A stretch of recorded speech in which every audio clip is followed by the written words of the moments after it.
Hello everybody, it's Dr. Kim Duramo with MindBody TV, and I'm starting late today. One of my kids is not feeling great, so I was not on my normal time schedule and lost track of time.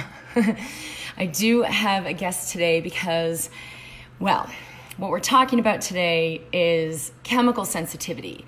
And this also, includes the whole universe of food intolerances, sensitivity to different things that aren't actually harmful to the body in general. But when we're in that state of overwhelm that creates a lot of inflammation in the body, or fear that creates this need to be protected, our body actually translates that physically. So the body is trying to protect us from all kinds of things that aren't actually harmful. And it can lead to this state of serious problems with illness when we're that chemically sensitive or environmentally sensitive or food sensitive and having such a strong reaction to things that would otherwise be benign. So I'm going to welcome Kathy as soon as I see her in here, which hopefully this will work, because a few weeks ago I came across an article by another wellness practitioner who shared, here I am walking down the aisles of Walmart and realizing I'm in the candle aisle, and whoa, this is a major, major difference, because for years she suffered so severely where her body would become really inflamed and reactive to scents, to chemicals in the environment, to all kinds of items that, like I said, otherwise wouldn't be toxic. And it completely turned her life upside down because it was such an overwhelming illness. So let me just see if you're here, Kathy. I don't see you yet. But just give a wave and I will be able to bring you on camera. Hi, Eva from Spain, and Maddie, Jessica, Anna, Melanie, Kate. There's tons of people that have just come on, so hi to everybody who's here live, and hello to everyone listening to the recording. I did post something yesterday, and there were a lot of great questions, letting people know what we'd be talking about and just asking hey, how has this affected your life? And wow. I know it's affected a lot of people's lives really profoundly, so I just want to, with great compassion, approach this topic. For me, I haven't had this as a really, really serious, overwhelming problem so much as I have experienced intermittent episodes where there'd be certain chemicals or things I'd be exposed to, perfumes, and I'd feel my body just go into that reactiveness and have the ability to calm myself down from the inside out so that the reactivity was no longer there. Now, I have had clients that I've seen, and I see people all over the world through video conference, who've had seizures with this, walking down the street, exposed to somebody's random perfume, and then boom, just out, blacked out with a seizure. Doesn't even know what happened. I know this is what I experienced is nothing like that severity, but I was able to get some awareness of what's going on in my body that's creating that resistance. So for example, when I was really upset and angry and had this kind of exposure, my body was just reactive, skin and airway, I couldn't breathe, and having a lot of problems. And then I realized I'm flared up, I'm angry. So I could immediately be aware of how my emotional state was contributing to the physical reactivity. Another instance where somebody's perfume bothered me, and we were all in this social situation, and I'm gasping for air. And I finally realized oh, I'm kind of upset with that person. I'm physically, or I'm personally, what was it? When you feel appalled, I can't believe he's wearing that perfume. I had this judgment going on about what was happening.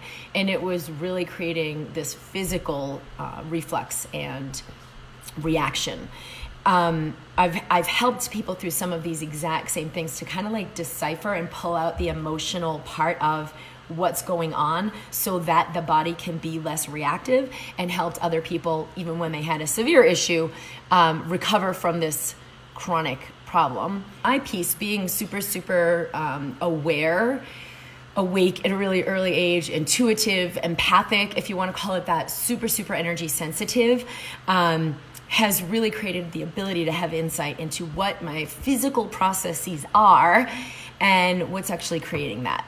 When I was in medical school, I learned a lot about psychoneuroimmunology, how our thoughts and beliefs affect our brain and nervous system and have a direct impact on our immune system, on our hormonal system, on all of the major systems in our body. And that really fascinated me because I was naturally already tuning into that. Well, this is a huge part of what's happening with chemical sensitivity. And I am not saying it's your fault that this state of being is going on. I'm not saying it's something you should control and get over. No.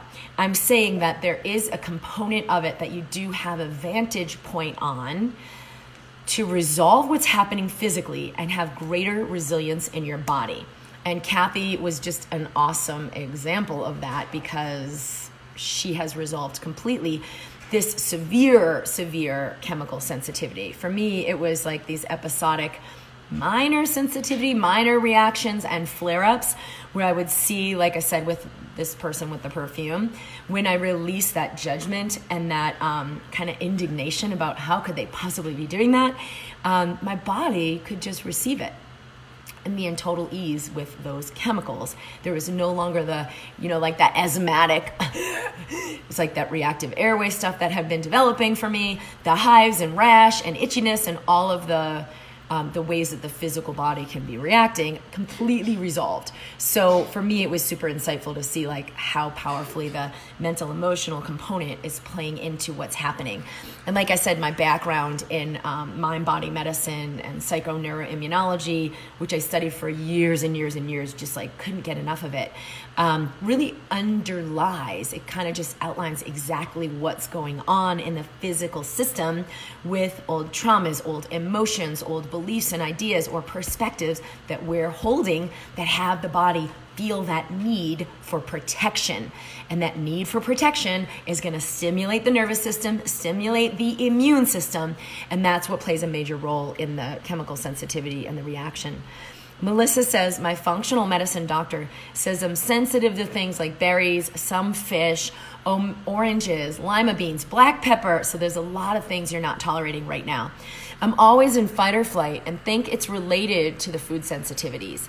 I would say it's the other way around, that the fight or flight and the engagement of your nervous system is what's triggering more food sensitivities and is decreasing your body's resilience physically. I'm always in fight or flight.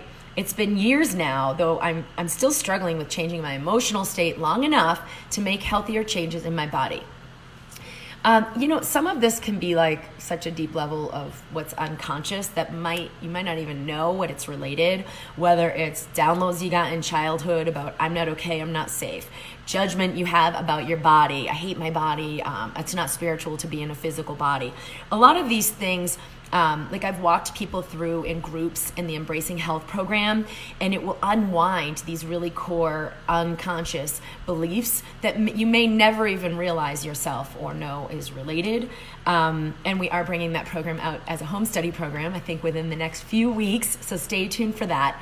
It's at drkimd.com/health if you want to get information on that program, because that was a live group program that we've now made into make it more available to more people as a home study program.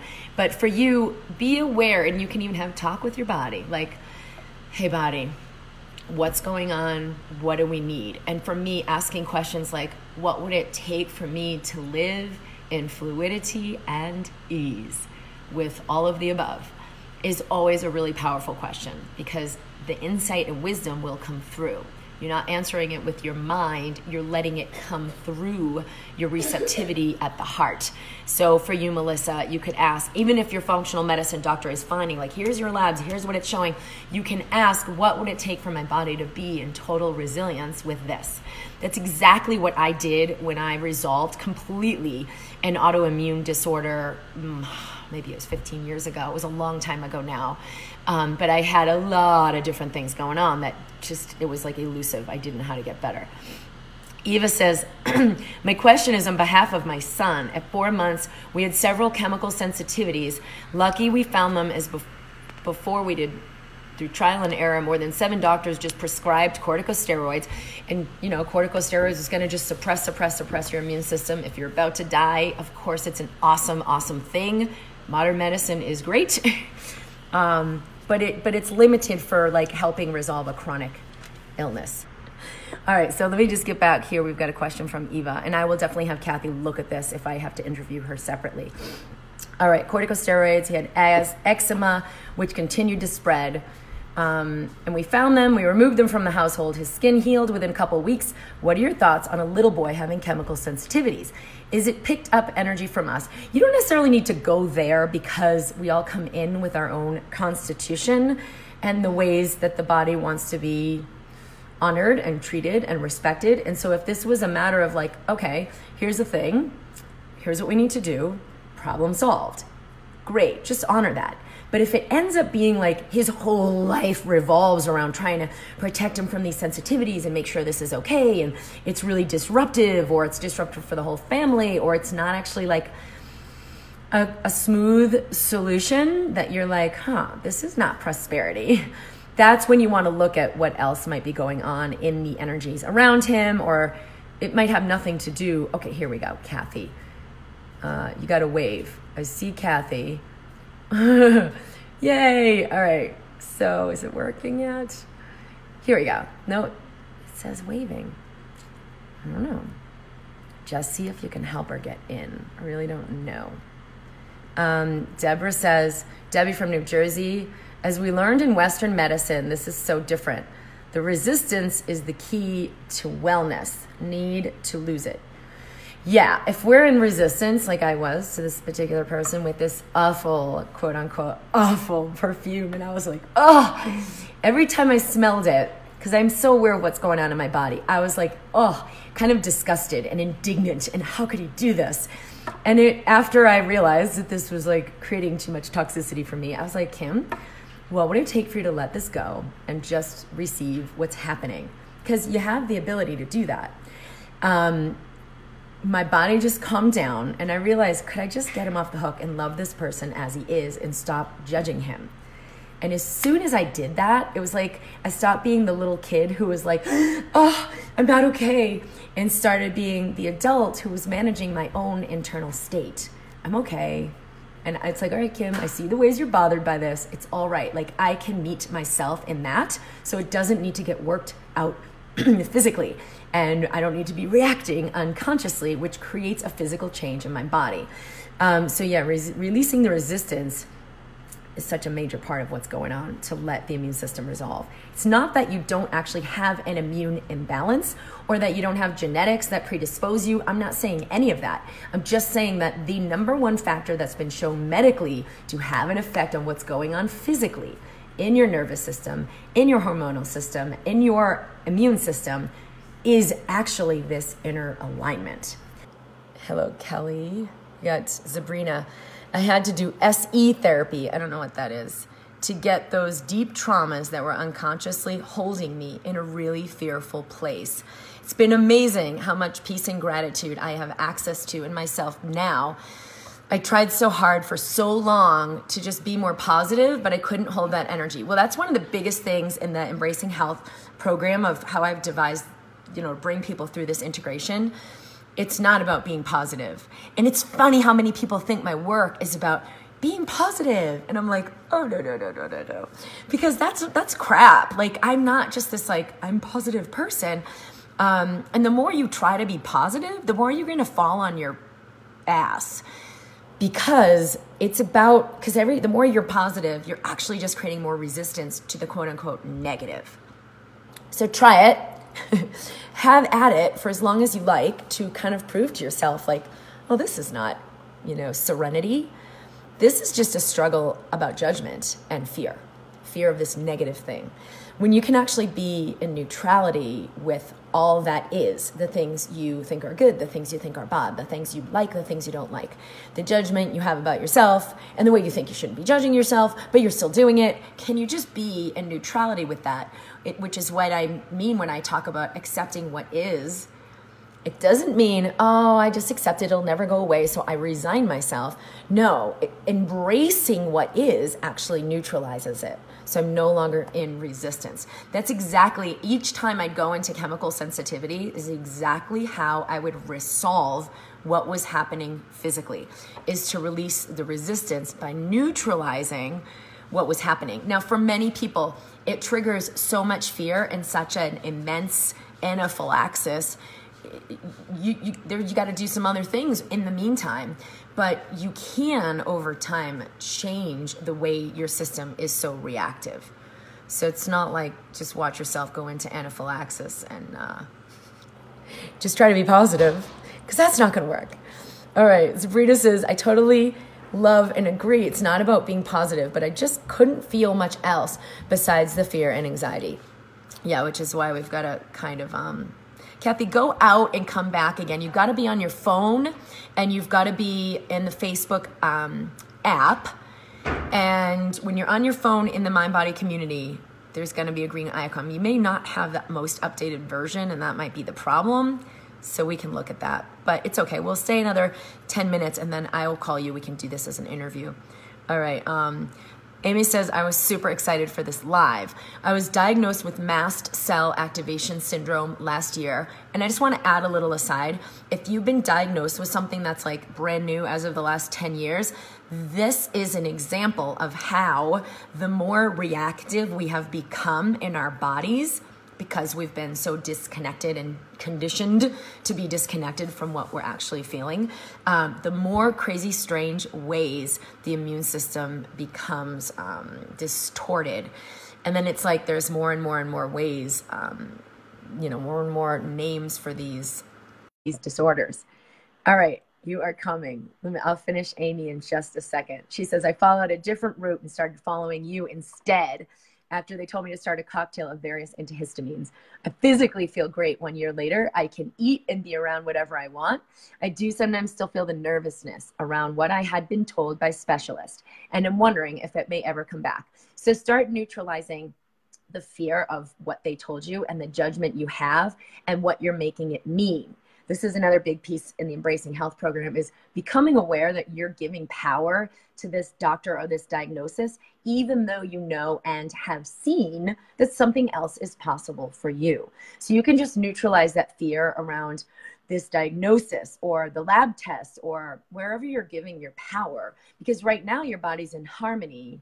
And so even though you had X, Y, and Z, you're actually still in health. So begin asking, instead of how can I fight that disease, how can I expand more and more of this health that I've tapped into? Because you cannot fight disease. You can only embrace and expand health. As energetic beings, it's not actually possible for us to do it that way. All right. Didn't let you in though, did it? Kathy, I clicked yes. All right. So I'm going to finish here. We'll make this part 1. And I'm going to put this together with the interview that I'll do with Kathy separately, because I think it's so powerful to have someone tell their story. Yes, I've had this in my own life, but I wasn't on the floor, completely incapable of managing my life. I wasn't going into seizures, which Kathy, I don't think had that either. But like some of the people I've worked with privately, that's how severe this has been. And it's really time in the medical community that we start looking at, not just as a, oh yes, this mind body thing, we could try that too, as an aside, but as the first and foremost understanding of our greatest, strongest leverage point in shifting what's happening physically. So if you want to shift what's happening physically, this is the greatest leverage point. There is more evidence to show how powerful this psychoneuroimmunologic effect really is. And I'll invite you to tune in for more. I'm at drkimd.com. And here we go. I'm going to approve Kathy again. Let's try this. Stay tuned for just a few more seconds. Here she is. All right. Yes. Holy guacamole. I agree. That was really strange. And I'm glad you're here. But, sometimes we got to overcome resistance to make it work. You can't. I'm sorry, sweet girl. I have my daughter home, so a little disjointed. But Kathy, will you please introduce yourself? Because I know not only that you've had these chemical sensitivities, which is what we're going to focus on today with your recovery, but also you're a practitioner as well. So you already had a deeper vantage point of what was going on. Yeah. So first of all, I just want to take a breath. Been trying to get into the community. And you know what? It's super perfect for the topic, because this kind of stuff would have sent me over the moon in the past, right? Like, stuff's not going well. We're supposed to be somewhere. This is not what my body's supposed to be doing. What the heck? And that fight or flight can kick in so fast. And as we're sitting here behind the scenes, I mean, you're being so great talking, but they don't realize I'm texting you, get in, you're doing double duty. And what's amazing is my body's just fine. It's fine. And I love that. And I earned every bit of it. And I really want to thank you for inviting me to be here today to talk about what's going on. There's a little delay between what I hear say and me speak. So I just had to get that out of the way. Yeah, me too. So what was the question? Hey, tell me about illness. We've got a great question that came up from Nancy where she's saying, how do you allow and accept a serious chronic illness? I haven't been able to do it. And that's probably the number one thing that comes up for people when I work with or begin this approach, because it is so scary and it's real. And some people have the idea that we're making it not real by saying like, oh, you just, let it go, which is not what we're saying at all. Oh, no. Yeah.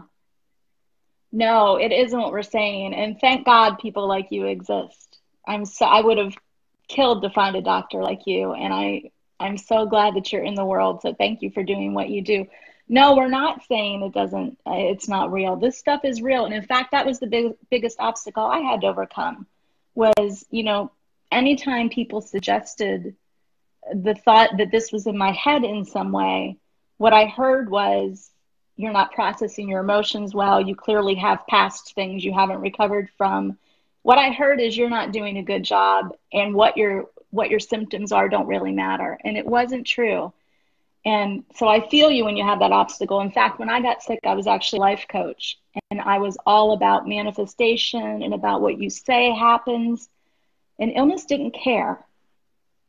Illness didn't care. Illness didn't care how I rearranged and feng shuied my room or if I thought positive.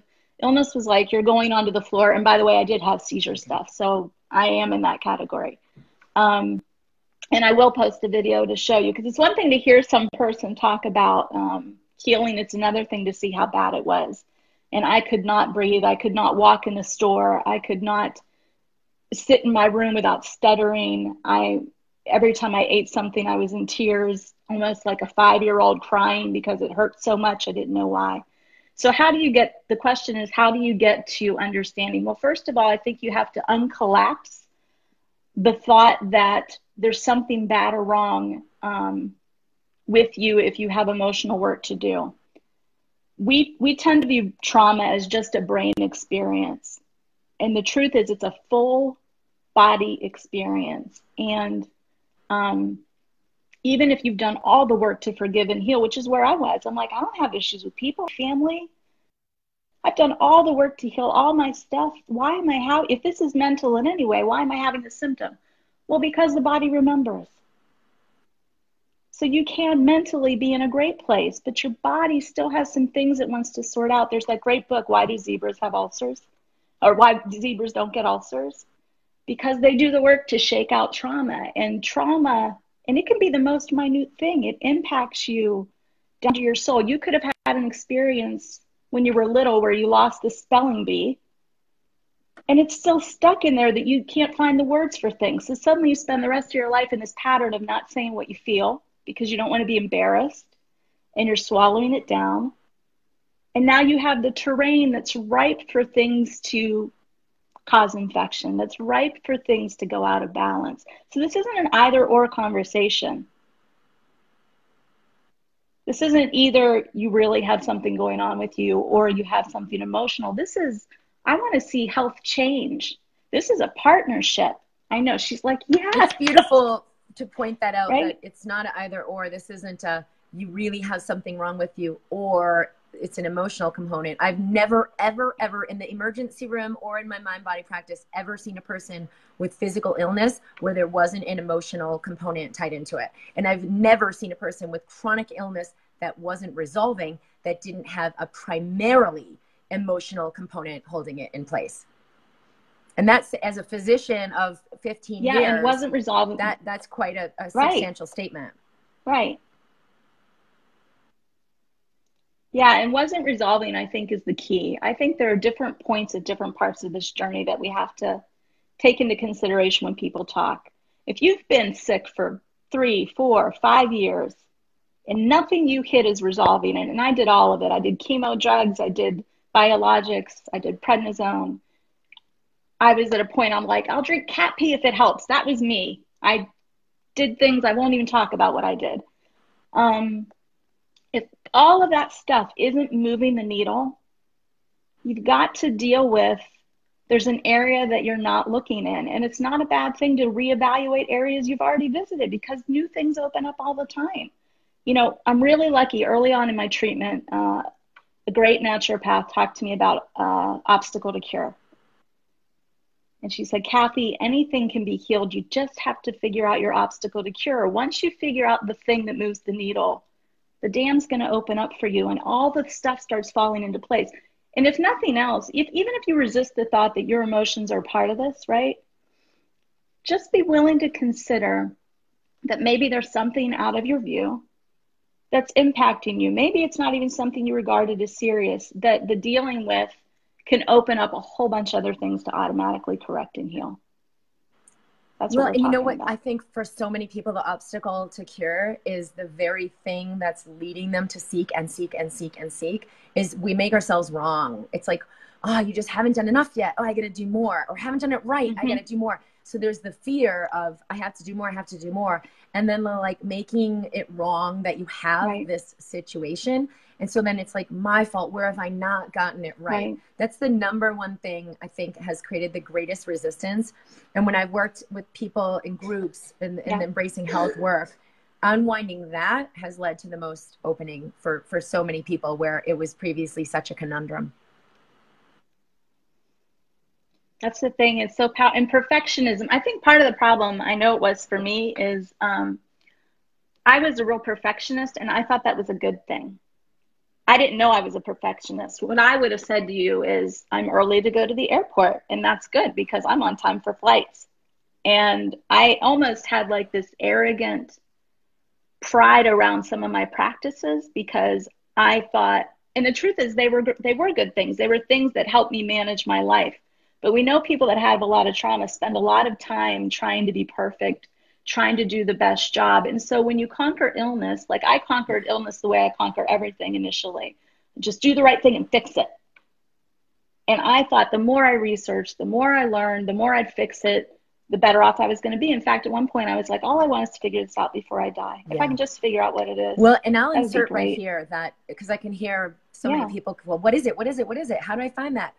The greatest way, because it won't come through your mind and it won't come through more searching. It can only come through the surrender. It comes through the heart. Your heart literally has receptors that pick up information and bypasses your consciousness. So even if you can't understand, wait, how can I just resolve chronic fatigue syndrome completely? You can ask the question from the receptivity of the heart. And we've seen in the technology of the heart that you actually can receive that awareness, and then it will send signals to your brain. So just asking the question, what would it take for me to let go and receive all of the health and vitality? What would it take for me to just have that massive, what a gratitude to receive? And so that will actually allow an opening, especially if you bring your awareness to your heart and do the heart-brain coherence, which is on my YouTube. That's just a really easy tool to connect and breathe. It will open up that receptivity to allow something new in. It will not come from your mind. I have a question here, Kathy, if we can read into the from Tara. Oh, sorry. Or did you want to say something else first? Okay. No, go ahead. If you have something that seems incurable or symptoms doctors totally don't understand, how do you know when to focus on the physical or just let it be? I'm very sensitive. I have chronic fatigue syndrome, very low blood pressure, high heart rate. I'm also pregnant. I'm just trying to trust my body, but I have this other little life to take care of and get scared that I'm being neglectful. Oh boy, this is a great question. Why don't you speak to that?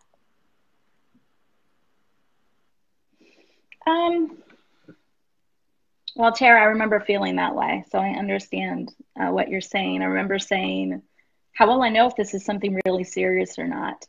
And I don't want to dismiss your question. I just want to kind of redirect it. So my thought with that is there's no cheese down the tunnel of not trusting yourself. I would rather rather than looking at how will I know when it's an emergency, I'd rather look at how can I learn to trust my body and listen differently and newly, and how many different ways can I do that? Because that was the key for me. I mean, I was dropped to my knees by the time I got to the point to listen to my body. I was handed a handful of catheters. I was told I'll never pee unassisted again and sent home. And for me, that was my breaking point of just, I can't do this anymore. So I ended up just in desperation crying out and, asking God to show me, like, if you're up there, buddy, show me how to listen. Show me how to know when I'm on the right path and when I'm not.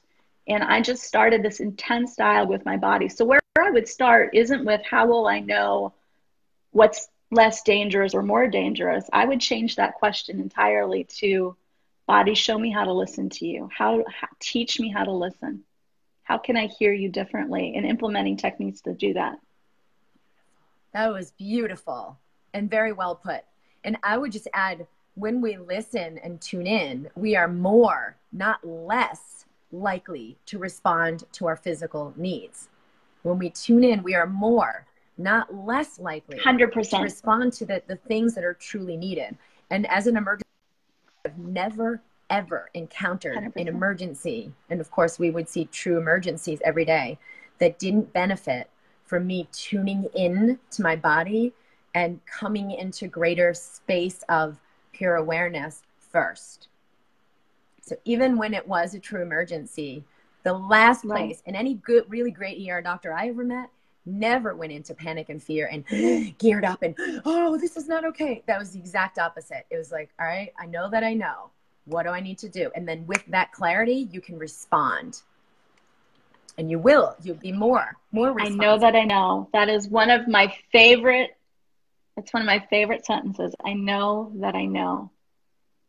And there's actually physiologically, you'll be better at this than I will, but your brain actually shuts down when you're in those panicky modes. We put so much value in the brain to tell us what to do, but the brain in those moments really isn't the place. It's just like you just said, inside. I was recently told by an endocrinologist I was overthinking it. And as hard as it can be to receive that, because you're like, screw you, what are you thinking? I'm having a hard time.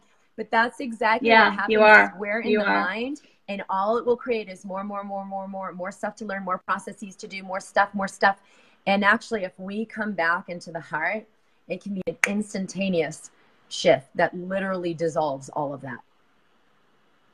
So maybe you could receive it, but with love. I do want to add one thing, though. I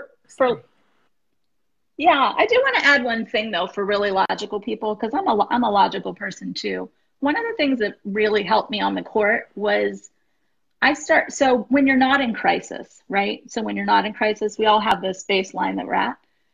Try working with your body when you're not in crisis and testing it on stuff. Like I would have my body, I engage in muscle testing. So that's one of the tools that I use, applied kinesiology. But I would use it on stuff that wasn't life or death, that didn't matter. So I would, for example, get drawn to a certain supplement in the store. I didn't know why I was drawn to it, and I would just be drawn to it.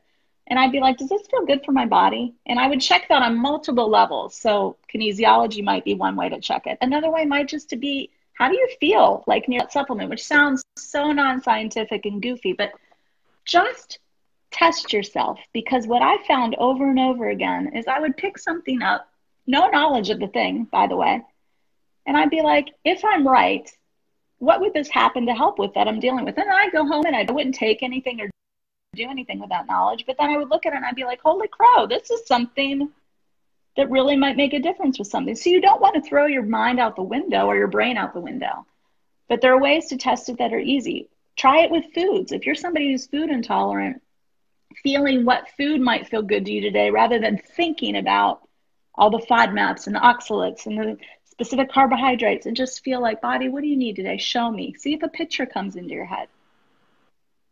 See if a thought comes to your mind. See if you suddenly have a craving. That's how you start talking.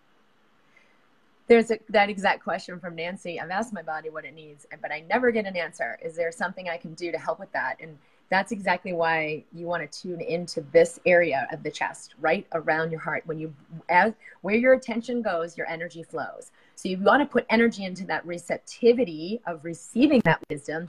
Put your attention into that space around your heart, and you could tap on it. You could rub it and breathe into it. Anything that helps in a loving way, not in a urgent way, to bring your attention to this space of the heart is going to enhance your receptivity to the information registering there, which is of a higher frequency. And so that's your wisdom coming in. The body can know this, but your mind is like, wait, I have to think of it. I have to have learned it. I have to figure it out, which is completely not true. And I think, Kathy, that was a beautiful exercise, or just examples of tuning into that. Yeah, and I want to add something there. So if I add something. Yeah. So I went and consulted with this Romanian lady. It's a long story, but I'm going to give you something I paid $550 for. You ready? So as you're sitting and you're breathing and you're being still, and in that heart space, oops, dropping my thing, in that heart space, like Dr. Kim just mentioned, you can actually, as you breathe, just breathe in. Be real quiet. And you can actually ask the body to show you mad. And I'm not going to do the whole exercise here, but write these 4 things down. You can ask the body to show you mad, sad, fear. Wait, say the third thing. Mad, sad, fear, or glad. So for people who say, my body doesn't talk to me, I don't know what you're talking about, doing that exercise, if you're quiet, breathing, just say, okay, body, I'm here to listen.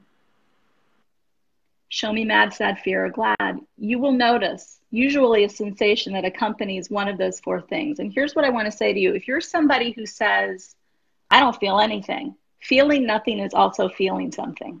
Yeah, it's also awareness. You're registering feeling awareness nothing, then you want to get, right. If you truly felt nothing, you'd have no awareness. So you're not the feeling you're having. You're the one observing the feeling. So if you're feeling nothing, observe the nothingness. Observe the shape of it. Does it have a texture? Is it heavy? How does it feel? There's a great book called The Power of Focusing, which I love and recommend to a lot of people. The Power of Focusing. Have you heard of it? The Power of Focusing. It's incredible. And I just learned about it recently. I was at Santa Vive Health Institute for almost a month in Mexico, helping someone with cancer. They do a lot of stuff there that I like and believe in, but the power of focusing is a really succinct way to do one of the things I've been doing with myself for a while. And it's a guided conversation with your body. So that sensation that comes up, it shows you how to talk to,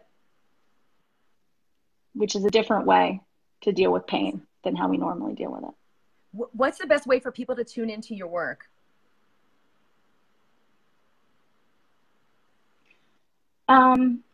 It's so funny, even doing this interview, I was so reluctant because I haven't been public really up till now. I have a Facebook page, Kathy Tagudin.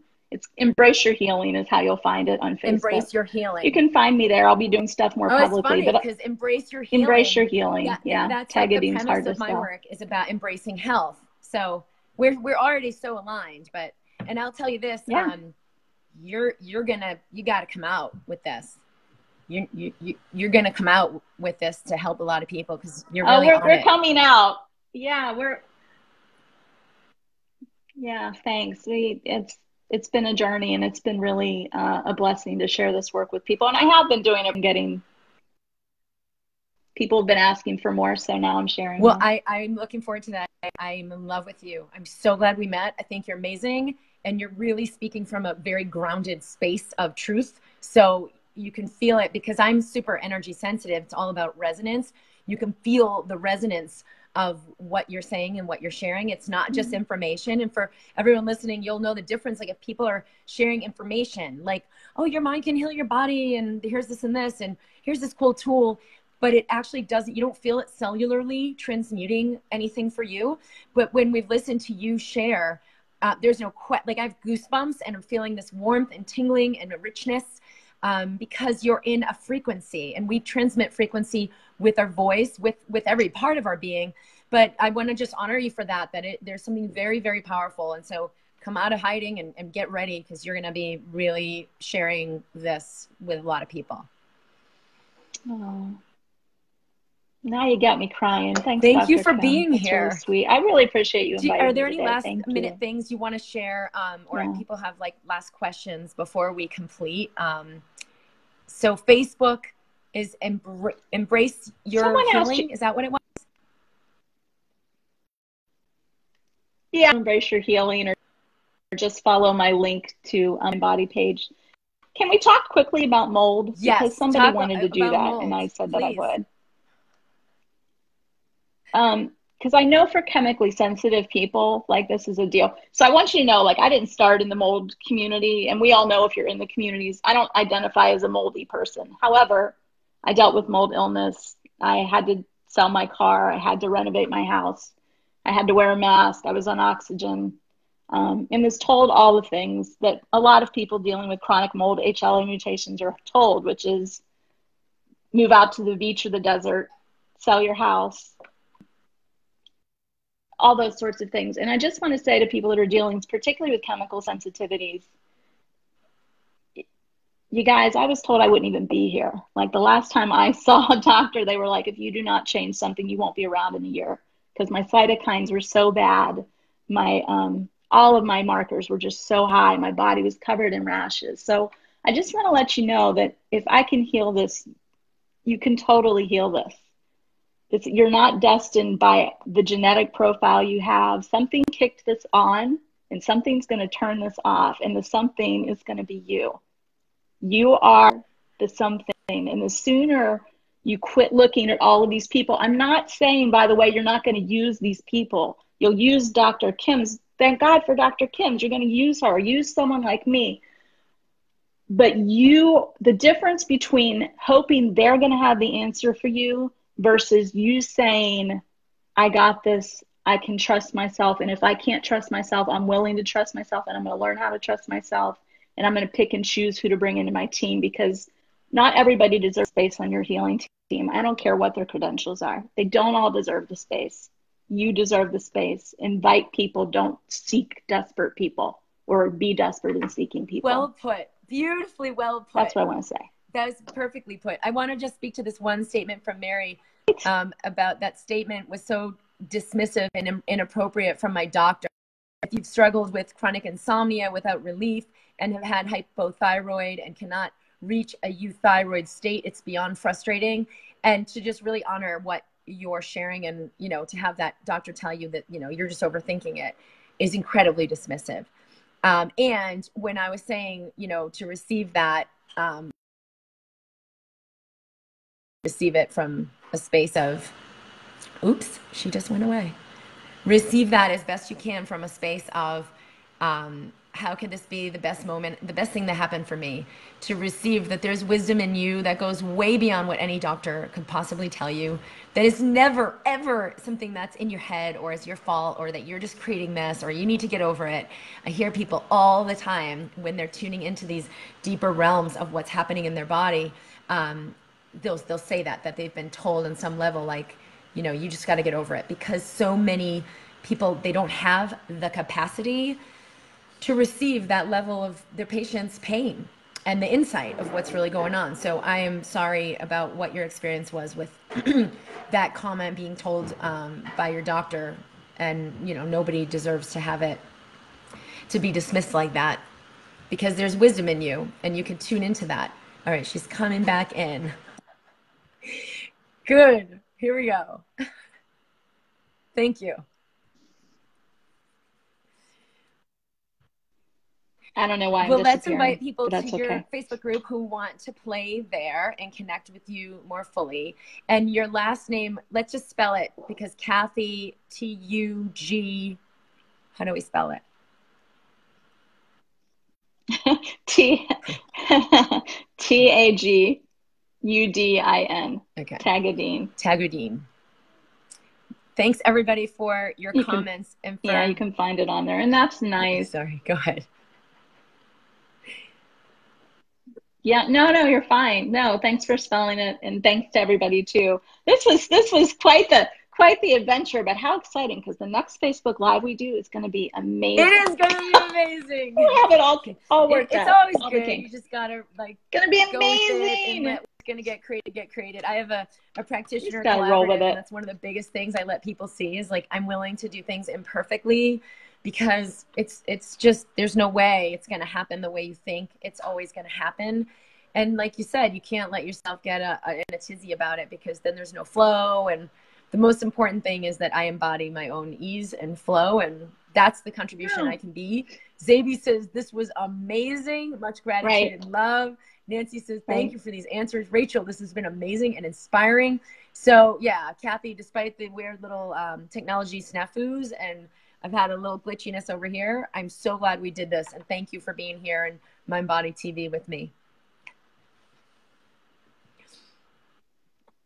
Thanks for having me. Take care, Bye, Dr. Kim. Lots of love. Bye, guys.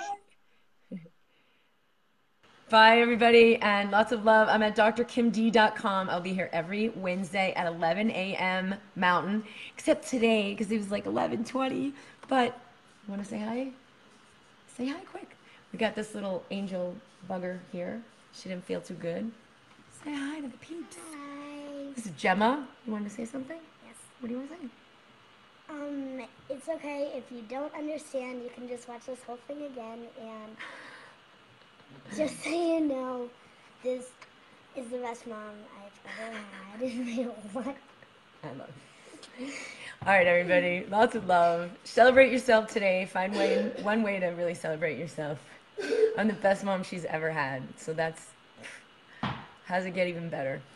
Lots of love. I will see you next week. And be sure to tune in at Dr. Kim D. We have awesome things coming along with the Embracing Health program going live as a home study program. So bye, everyone. Love you. Thanks for joining.